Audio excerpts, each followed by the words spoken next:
কেউ কিছু আবার মনে করেন না যে আমি এত নোংরা।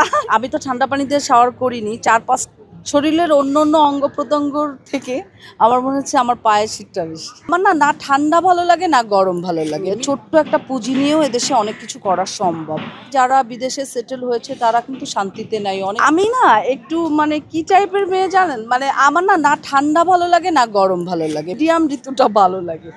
সো শীত যখন শুরু হয়েছে তখন যে ওয়েদারটা ছিল সে ওয়েদারটা মানে I feel very better from this weather. কারণ এই ওয়েদারটা মনে হচ্ছে আমি জমে একেবারে বরফ হয়ে যাচ্ছি। এমন হয়েছে যে আমি 3 দিনও বাসা থেকে বেরোয়নি এবং আমি কম্বলের নিচ থেকে বেরোয়নি। আমার ফিল হয়েছে যে আমি কখনো শীত প্রধান দেশে যেয়ে থাকতে পারবো না। মানে শাওয়ার নিতে অনেক কষ্ট। যেরকম আমি তো ঠান্ডা পানি দিয়ে শাওয়ার করিনি, 4-5 বালতি পানি আমার গরম লেগেছে, গরম পানি 5 বালতি, 1-2 বালতি না। আর যেটা ফিল হয়েছে পায়ে আমার অনেক ঠান্ডা লেগেছে। শরীরের অন্য অঙ্গ প্রত্যঙ্গর থেকে আমার মনে হচ্ছে আমার পায়ের শীতটা বেশি।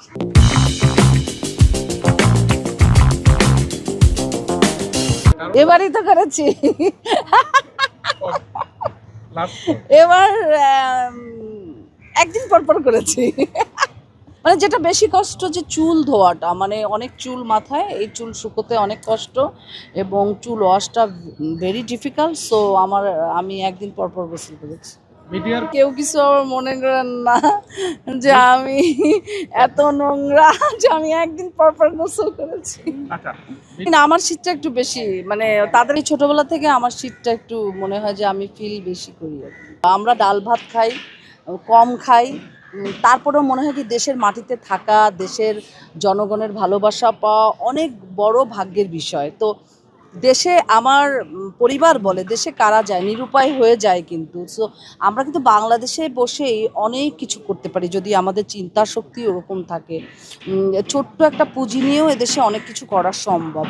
তো যারা যায়, যারা বিদেশে সেটেল হয়েছে তারা কিন্তু শান্তিতে নাই, অনেক কষ্ট করে। তাদের যারা চেনা জানা আমার পরিচিত যাদের সাথে আমার কথা হয় সবাই বলে যে তারা অনেক কষ্ট করছে এবং ওখানে ডেভেলপ হতে, রাইজিং করতে তাদের সকাল থেকে রাত অবধি কাজ করতে হচ্ছে। তো আমার পক্ষে আসলে এই মুহূর্তে যেহেতু আমার জন্ম বাংলাদেশে, আমি তৈরি হয়েছি বাংলাদেশের জনগণের মাধ্যম দিয়ে, আমার পক্ষে সেটি সম্ভব না।